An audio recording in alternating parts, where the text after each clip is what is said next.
Welcome to the On the Steps podcast. This is the show where we ask one question and dive in with a guest expert on a range of topics from racism, equity, dance medicine and science, nutrition, psychology, sex abuse and prevention, and many, many more. I am Melissa McDaniel Grisham of Turning Point Dance Creations, and I'm here with my friend and co-host, Bree Zabrowski, who is also the co-founder of Apollo Performance Wear, as seen on Shark Tank. Yes, do not forget that amazing Shark Tank appearance.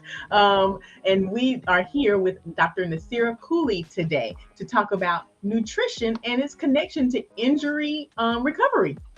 A lot of people don't make that connection, that there is an actual link there and you can use one to help the other. So we want to talk about what that connection is, and have a very specific conversation about how we can use nutrition to help with recovery. So Bree, would you like to tell us about Dr. Cooley? Yes, Nasira is a registered dietitian, fitness expert, and nutrition educator. She was drawn to public health and nutrition as a result of her diverse background in science, fine arts, and fitness. Nasira is currently an adjunct faculty member at Chapman University, a private practice registered dietitian, and postdoctoral researcher. She also serves as the nutrition educator for Chapman University Department of Dance and the ABT Gillespie School at Segerstrom Center for the Arts. She is a former classical ballet dancer and trained with Pacific Northwest Ballet and the University of Arizona School of Dance, and attended summer intensives at the National Ballet of Canada and American Ballet Theatre. Upon graduating summa cum laude from the University of Arizona with a BS in nutrition and a BFA in dance, Dr. Cooley continues her studies in pursuit of a career as a nutrition professional and obtained a master's in public health from UCLA and a doctorate in nutritional sciences from Loma Linda University.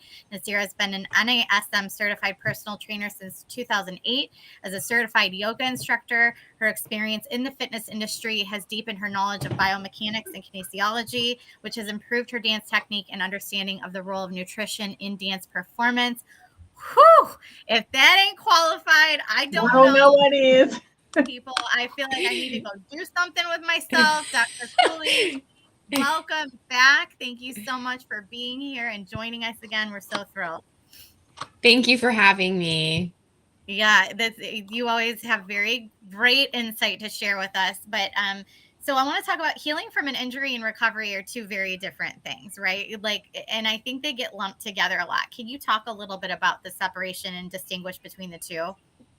Certainly. So I think one thing I want to begin with is that there's different stages of recovery, and there are different needs during those stages. So there's the repair phase, and then there's more of the healing phase. So with preventing injury as well, I think there will be a lot of overlap, and you'll hear me reiterate this, that there's overlap in the strategies we can use for eating for preventing injury and then eating for recovering from an injury or healing an injury.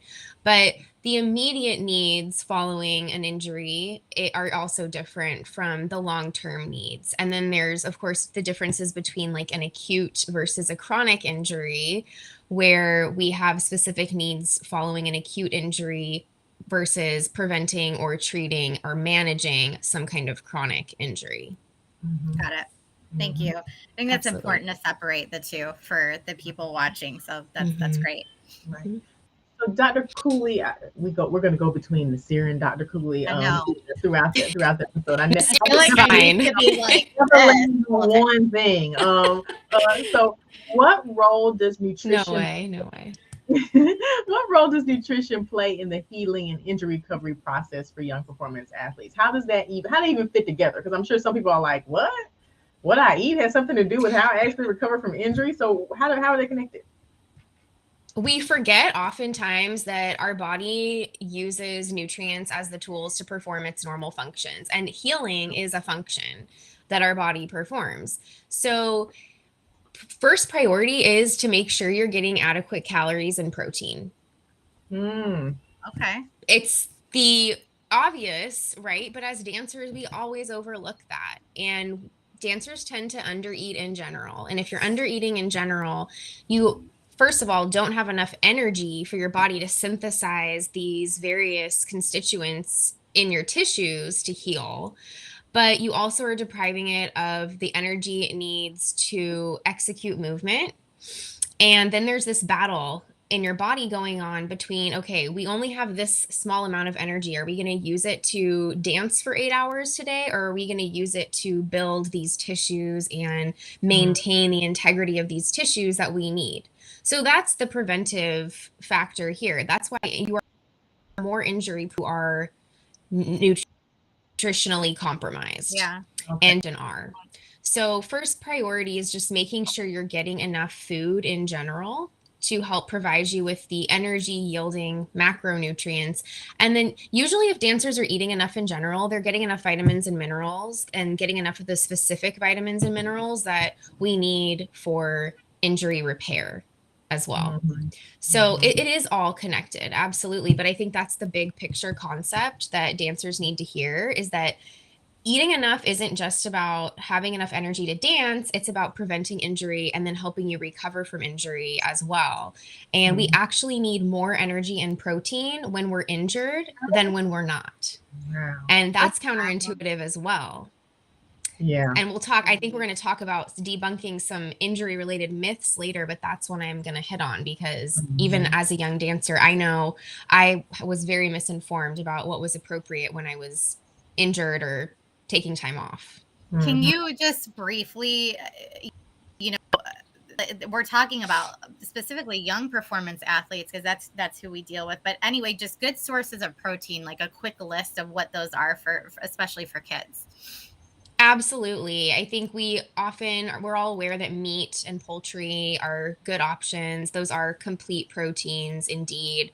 So I would say lean chicken, lean pork, lean beef are fine options, but they're not the only options. We can also consider things like tofu, cottage cheese, plain Greek yogurt, lentils, fish, shrimp, other shellfish. So there's really something for everyone, regardless of whether you have a vegetarian eating pattern or a food allergy. But that would be my quick list of good sources of complete proteins. And then other soy protein options would be edamame or some kind of soy protein supplement, even if you're, on a vegan diet or other. Awesome. Thank you. Awesome. I definitely want to touch on something you said. We'll touch on this a little bit later. You're more injury prone when you are nutritionally compromised. I think that I'm going to put a pin in that, because I want to come back to that later. But I also want to talk a little bit about what you just said about, you actually need more food when you're in recovery, or more calories when you're in recovery, in order to facilitate that type of healing. What do you say? Because I know that myself, when I was dancing, and even now, when you're not as active, you're scared to eat more food, because you're like, I'm going to gain weight. I'm not moving as much. I'm not exercising as much. And I have to imagine that young dancers who are actively performing right now, that's a big thing. Like, I'm not going to eat more food because I'm going to gain weight. How do you get people to or what advice do you have to overcome that fear? You described the mentality perfectly. And thinking back to when I was a 15, 16-year-old dancer, I had the same thought process. And it's very stressful. It's very anxiety producing for dancers to be laid up in general, just because you feel like now you have to take a break. Someone else is getting ahead. I'm not improving. And then there's the whole weight management piece of that, where you feel like if I miss a couple days of class, my body's going to start changing in ways I don't want it to. So there's this huge fear of even continuing your normal eating pattern, because, okay, now I'm not exercising. I'm not burning enough calories. I don't deserve to eat that much. And I get a lot of these types of conversations with clients I have that actually see me for nutrition counseling because they have an injury and they want to know what to do during the time that they're away, and how, of course, they can eat to improve their injury recovery process. That said, what I usually try to emphasize is that there are evidence-based, what we call multiplication factors, right? So when we're trying to estimate somebody's calorie and protein needs, there are some science-based factors that we would take your baseline needs, which, for example, maybe your normal energy needs are about 2,000 calories a day. Well, if we are going to multiply that by one of these predictive factors, we know that when you're injured, and for different types of injuries, that those factors are anywhere from 1.2 to 1.7. Okay, so that would mean you would multiply your baseline 2000 times 1.2 or 1.7, and that would give you more than that baseline, right? So that could be calories a day to nearly over 3,000, depending on the factor applied. So what that's saying is that you need significantly more calories when you're trying to heal. And why do you need that extra energy? Because you're having to repair damaged tissue. Mm-hmm. And that requires cellular work and additional tissue. You can't build something from nothing. You can't work without fuel. So even if you're laying in a bed all day, between the trauma you've experienced, the increased stress levels, depending, of course, on the injury, and then the actual tissue repair processes, you need additional calories to do that.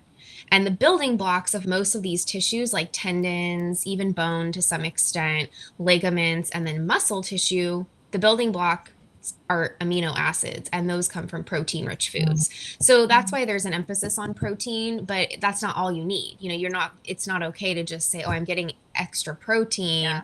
I'm doing what I need to do. You need to get enough calories in general, and that the remainder of those additional calories need to come from healthy fats and carbohydrates. Those contribute significantly as well, even when you're not dancing. Mm-hmm. I think the carbohydrate piece is often the hardest for dancers to grasp, because they think, oh, I'm not training now, I don't really need carbs. You do need carbs. Your body still needs energy. And believe it or not, a lot of those soft tissues and even like things that lubricate your joints, those are actually made from carbohydrate basis. Mm-hmm. So if you want your tissues to repair and be able to maintain their smooth function that you need for your movement, you need carbohydrates. Mm-hmm. Is the need, I know you've been talking about the need for protein, and then now we're talking a little bit about carbohydrates and the need there. Are the nutritional needs during recovery different for adults versus children? Or are they the same? I would say they're similar. The multiplying factors would maybe be different. It'd be very case by case basis, but I would say the main nutrients needed for healing and then the relative calorie protein increases are similar for children and adults. Interesting. So how can parents and coaches ensure that their young athletes are getting the right nutrients to support their recovery, especially within the framework of very busy lives? Oftentimes these kids that we're talking about that are most prone to these injuries are the ones that are dancing constantly and going from school to dance to whatever activity, and then they're coming home late and doing homework. There's not a whole lot of time to cook these big meals. Parents are coming from work and being the taxi service. So, what are your suggestions in all of that as well? Great question. It's a challenge whether you're injured or not, but I think the prevention piece is key. And as parents or dance instructors, I think setting aside the time, eating meals and snacks is critical. Giving yourself buffers in the day where there's an opportunity to provide your body with nutrients. And any dancer needs to just prioritize that. I need to give myself, I usually say at least 5 to 6 opportunities a day to eat. It doesn't always have to be a big meal, but you should be eating 5 to 6 times a day, because each of those times is an opportunity to provide your body with the tools it needs to work the best. So as parents, we just need to do our best to try to facilitate that. And then it's all about planning ahead. Having the snacks ready to go the night before. I'm a firm believer in doing a bulk prep on the weekends, and that includes snacks. So it's bagging trail mix ahead of time. It's having a box by the door with the protein bars that we're going to take that week. It's baking some mini muffins so that you have something to grab and go. It's checking your supply of string cheese and yogurt cups, those things that are easy to grab and go. So it's checking inventory, doing some of the harder, more time-intensive prep ahead of time, and then Being okay with leftovers is another fundamental, I think, that families need to embrace, because it is not realistic for moms or dads or whoever's doing the cooking every night to cook every night something new. It just is not realistic, especially if you work and are taking care of children and you have late rehearsals. So planning ahead that way is also helpful. And then giving yourself some grace to realize that it doesn't always have to be a homemade muffin that you're taking or, making for the breakfast. You can buy some energy bars to have on hand. Sometimes it doesn't have to be complicated either. It could be just, that you've pre-bagged some nuts with raisins for your child to have on the way to dance class, or like, a bag of some kind of whole grain cereal with dried fruit in a baggie. But at least these are opportunities for your child to have snacks to and from class, before and after class, and then also trying to keep tabs on what is getting consumed in a non-intrusive way. So, oh, did you finish your lunch today, or did you have leftovers? Here's a snack. Here's your water bottle. Trying to be the parent as long as you can, because once children are in high school and beyond, it's much harder to intervene if there is any sort of inadequate nutrition intake going on. Yeah, I will say, I do this more with my son now because he's 10, but involving him in that process. So when I'm in the kitchen at night cleaning up dinner or making lunches for the next day, hey, grab your snack for tomorrow, show me what you got, and put it in your bag. And just starting to involve them a little bit more in those choices, supervised, but it also takes a little bit of the weight off another thing I have to do and prepare for. And they're just like, Mom, is this okay? Yeah, sure. Go put it in your bag, So I'm finding that's helping as they're getting older too, which is nice. Absolutely. And it starts very young. I should add, my 3-year-old daughter, I already have her in the kitchen helping me bake and bags, and showing her and explaining to her why we can't always have just a fruit snack for a snack. It's, well, we need a protein source too. So here's your cheese stick, and we're going to try to have both, at some point today. So, parents, even of young children, realize that you're planting seeds now. And I'm already seeing an increased understanding on her part that I know is going to serve her well as she ages. Mm-hmm. I'll never forget my daughter at that age. We were having the fruit snack discussion, and I said, no, that's not a good snack choice right now, but it has fruit in it. I'm like, yeah, it's shaped like fruit. It does not have fruit in it. That was a mom fail. Anyway, so yes, I feel your pain on that. But so if you're just tuning in, this is Beyond the Steps, and we're talking again with Dr. Nasira Cooley about nutrition and what part that plays in our healing process from injury, the recovery process as a performance athlete, and how we can best incorporate that into the choices we're making day to day and our recovery and healing practices. So we're going to start now with healing an injury. So how can poor nutrition negatively impact the healing process for young athletes? Without attention to adequate nutrition intake, you can prevent healing or delay healing significantly. Again, this goes back to insufficient calorie intake and thereby insufficient vitamin and mineral intake, and then, of course, the building blocks to repair the tissue. You can also exacerbate the prolonged inflammation that often surrounds acute injuries and chronic injuries if you're not getting enough essential fatty acid or just inadequate calorie intake, again, because that increases the stress response. So all of this is a perfect storm for prolonging injury and interfering with the healing process. Okay. So what are the most common nutrition-related myths and mistakes you're seeing young athletes make when they're trying to recover from an injury? I'm going to highlight 2 today. The first one I hit on earlier, and that is that when I'm not dancing because I'm injured, I don't need to eat as much as I do when I'm dancing. Okay. And it's false. Mm-hmm. While you may need proportionately fewer carbohydrates because you're not dancing, you still need carbs, proteins, fats, and a similar amount of calories per day when you're healing an injury compared to when you are training healthfully. Okay. And the reason is that extra fuel goes into the healing and recovery process. The second major myth is that in order to prevent injury and heal an injury, I absolutely need to be taking dietary supplements. Oh, okay. Dietary supplements of some kind can be helpful if there is some shortcoming in the diet. However, if your diet is overall balanced in the right macro and micronutrients and you're getting enough calories per day to meet your needs, most likely you are insured and you have everything you need to prevent or heal an injury. So not everybody needs collagen supplements or fish oil in order to heal an injury. But I will mention later, if there's an opportunity, how those could be helpful in some cases. Okay. Okay. Thank you. I have I don't know if I want to call it a counter question or not. So we've talked about the nutritional building blocks that we need. Are there any things that are harmful? So like if too much sugar, could that prevent better recovery? I don't know what the other things might be, but are there nutritional elements that could actually be harmful or counteract the recovery process?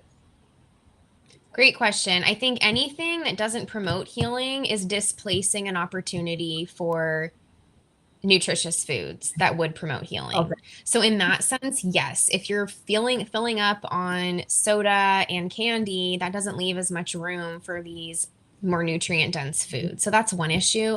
And then there are foods that when consumed in excess can interfere with the healing process directly. Alcohol would be the big one because alcohol intake, for one thing, it reduces the absorption of really critical nutrients that you need to heal and can dehydrate you. So that's an issue. And then I would also add to that excessive caffeine intake because, again, it has a diuretic effect, can also dehydrate you. And I haven't talked yet about the importance of fluids in injury recovery, but we also need a little more fluid than normal for healing an injury. So there's those two pieces. And then, of course, anything that is going to exacerbate inflammation can also be a problem. However, the effects of certain foods on people in terms of how it's going to increase inflammation is kind of a confusing area and not very straightforward.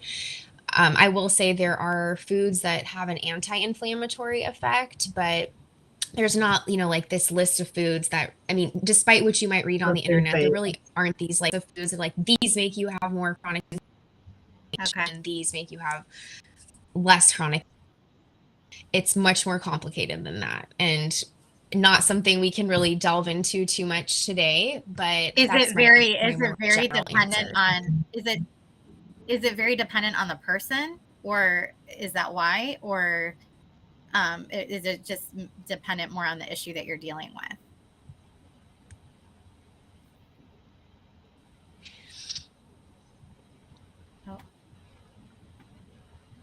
It is an individualized response to some extent, but it's also has to do with the chemistry and how it has to do with relative proportions of certain fatty acids compared to others. Okay. And how they're going to affect these chemical messengers in the body that are either pro or anti-inflammatory. Okay. That's good. That's good to hear because I know I've been here. Don't eat, nightshade vegetables. So I love peppers and things like that. And they were like, no, whatever you do, don't eat peppers. Those are inflammatory. Don't do it. These are the kind of things that drive me nuts because while there are compounds in nightshades that if eaten in extreme abundance can cause an acute inflammatory response, but it's not to the point for most healthy people. Now, granted, if you have kidney disease or some kind of thyroid dysfunction, people could respond differently, but generally speaking, it's highly unlikely that would cause a problem for anybody, even if you're eating a lot of those foods. So, it's the shame in that, of course, is that we get these ideas and then we're like, we have to avoid eggplant altogether, which is silly. It's like, if you're going to cook with an eggplant, you're probably only going to consume like a quarter or a third of the vegetable per meal anyways. So are we actually going to be stressing out about this? But of course we do, right? I mean, we all do, because we want to do our best to avoid what we need to avoid. But eat your nightshades, eat bell peppers, unless you have a medical condition that advises otherwise. And if that's the case, I hope you have a registered dietitian working with you, so you understand that you could probably still include them in small amounts.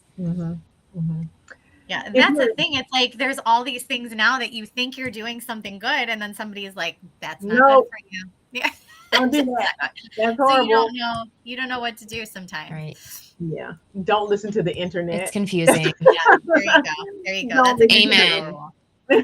That's what you do. That if you is listen to the internet if you're watching this show, because if you're just now joining us, we are talking to Dr. Nasira Cooley about nutrition and its link to injury recovery, and how important it is that we also pay attention to our nutrition when we are trying to recover from an injury effectively and quickly. This full episode is available on YouTube at Apollo Performance and at TP Dance Creation. So if you want to start from the beginning, head on over there and check that out. Otherwise, continue watching, because we still have a lot more show left, and contact your friends, your family, your colleagues, and share this episode with them as well. If you have comments, please drop them. We want to know what you think. I want to move on to, actually, I wanted to say something a little bit, here I go, off tangent, off topic. You talked about, like, if you have different chronic maybe illnesses, or like you said, kidney disease or things like that. I want you to talk about how you should really be aware of those things and consult a physician when you're deciding what your nutritional plan is, right, Dr. Cooley? You should definitely do that if you do have some of those factors. Absolutely. And I'm often surprised at how frequently medical doctors don't connect a patient with a registered dietitian immediately, or it's sort of a haphazard referral instead of like, you need a dietitian to help you walk you through this. So if you have some kind of diagnosis that impacts any body system, realize that the way that you metabolize and utilize nutrients is likely and especially if you're an athlete or an artistic athlete or a child, especially, there are modifications that you can and should make to prevent a serious health complication, because the food that we eat interacts with our body systems extensively. And if there's a problem with one of your organs, or even, something as simple or common as diabetes, you definitely need some additional guidance. And it's available. I mean, there are dietitians that, work with dancers like myself. There are doctors that work with dancers specifically. So I think there's an increasing body of health professionals that specialize in care for artistic athletes.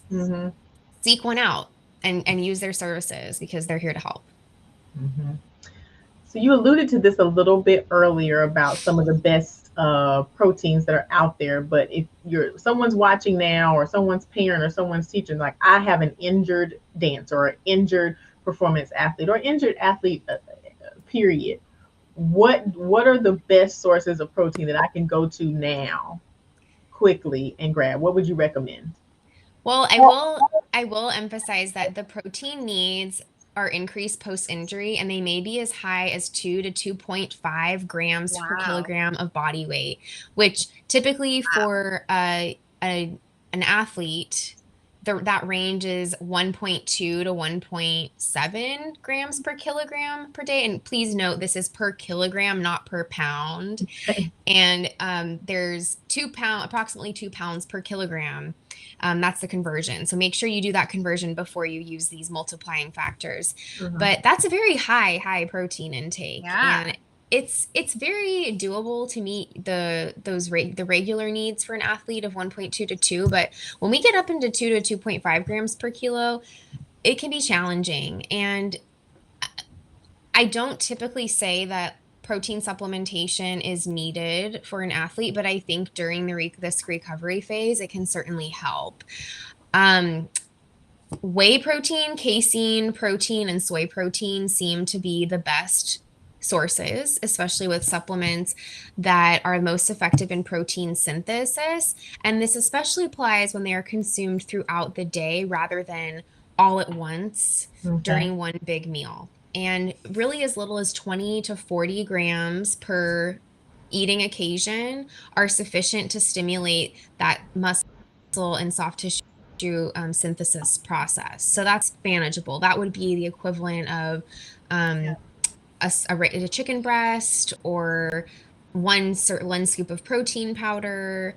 And then, it's not just the protein foods that provide protein. We also get protein contribution from starches and even some vegetables. Sure. But we really do want to make sure we're getting enough high quality complete protein, and those are some of the sources I mentioned earlier, the animal based proteins, and then any soy product like tofu, edamame, soy protein powder, and then some of the other meat substitutes that are soy based specifically would be good options. And then dairy also has whey and casein, so those are great sources for those of us that tolerate dairy. Now, what about plant-based options? Like if you're somebody that, vegan, vegetarian, plant-based, what have you, are there plant-based resources that are good proteins? Definitely, I think specifically anything that is derived from soy would be a fine option. So keep it simple though. I would advise against extensive consumption of some of the meat substitutes because they do tend to be high in sodium and other ingredients. So tofu's great, I think. And then like soy protein isolate supplements, if you're going to make smoothies and try to use smoothies as a tool for boosting protein intake, you can certainly use soy protein powder as a good option. It's a complete protein, meaning that it provides the right balance of amino acids similar to human tissue. Mm-hmm. So it gives you really the building blocks you need to build your own. Wonderful. Okay. We already talked a little bit about vitamins and minerals and the need for supplements. So I want to touch more on if someone does choose to use a vitamin or a supplement. They're everywhere. They're like a dime a dozen. The aisle is full of them, and you never know who has what manufacturer is, the integrity of manufacturers. How do you suggest that people sort through that? Do you think you should get it from a certain place, or is there a certification body? I don't think there's a certification body, but maybe there is. Yeah, like what are you looking for? There are so many options, and everyone's trying to sell you something. Mm-hmm. So it's important to be an educated consumer and be very discerning. I think in general, young athletes can benefit from taking a daily multivitamin mineral supplement, something that's just a one a day. I do have some brands that I prefer over others. I don't know if I want to endorse them live, but it's something that it doesn't have to be the most expensive fancy brand. I mean, the vitamin that I took, during pregnancy and throughout my lifespan is like, you can buy it anywhere. Mm-hmm. It's just over the counter. So, we don't always need to buy from the most expensive brand, but what you do want to look for is there are some safety certification seals. In summary, dietary supplements are poorly regulated. The FDA oversees their manufacturing and sale, but doesn't regulate supplements the way that it regulates foods. So there's room for contamination, misleading information, and other safety issues. So choose a mainstream brand, something that's very nationally recognized, because if there was a recall, you probably would have heard about it. Right. And if especially, you want to choose a company that's been around a while as well for the same reason. There's a USP safety seal. There's something called good manufacturing processes. There's a GMP stamp that will sometimes be on a dietary supplement. And then another general tip is don't double dip. So don't take this vitamin D and then I'm going to get this other calcium plus vitamin D and I'm going to take a multivitamin mineral supplement with vitamin D, because then guess what? You're probably getting 4 times the amount of safe vitamin D per day, and we can overdose on any vitamin or mineral. It's harder to do that with some than others, but it's very rare that anybody overdoses on a micronutrient from foods. It's very common that it happens from dietary supplements. And we're seeing this more and more where someone's taking their and plus this, they kind of cherry pick others that I heard B12 is important, or I heard I need more zinc.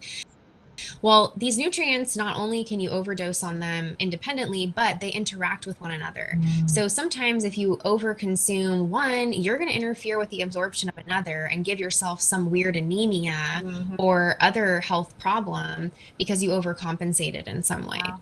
So don't assume you need something just because your friend does or you heard it on TV that it's important. They're important, but if you're eating a varied diet and you're getting enough calories to meet your daily needs, most likely you're covering mineral needs as well. There are some key nutrients we use specifically in the repair process. Vitamin C is an important one. It's needed to build collagen, which is one of the basis for tendons and ligaments. It's also an antioxidant, so that helps reduce oxidative stress in our tissues. Vitamin A, also an antioxidant. Zinc, magnesium, phosphorus, and copper are also known to be beneficial, specifically during what we call the proliferative repair. So if you're taking a multivitamin mineral supplement, just make sure that supplement provides 100% or close to 100% of the daily value for those nutrients. Wow. Another big one is omega-3 fat, because that is a nutrient, a specific fatty acid that we know puts into effect the anti-inflammatory processes. Now, when we are initially injured, the inflammatory process is important to initiate healing. Inflammation is not always bad. We need inflammation to heal. Where we run into trouble is when that inflammation persists beyond the appropriate time frame. So you want inflammation to immobilize an injury, to recruit all those repair cells, but then you don't want to be swollen for an extended period of time. So making sure you're consuming the nutrient omega-3 fat is also going to help promote the anti-inflammatory pathways. And sources of omega-3 fat are pretty limited to fatty fish, and then some plant-based options would be like algae oils, walnuts, canola oil, flaxseed, hemp seed, chia seed. You can also take an omega-3 supplement during the healing process, but don't take more than the recommended dosage. More is not always better, and you can overdo omega-3 fats as well. You can overcompensate and actually create new problems. So definitely want to be cautious and realize there's a sweet spot of optimal intake, but going beyond that or consuming insufficiently is going to leave you compromised. Yeah, now let's talk about hydration and electrolytes. Before we go to homework, I think we really have to touch on this. So why are they important and what is the recommended amount? Because everybody's got, that metric of I need to drink, my body weight. Like all the things, my body weight. Like I basically need to drown myself in water right now. Right. What is that amount and why is it important? Great question. And I'm always baffled at some of the quantities people tell me. I'm just, where did you hear this? How do you come up with this?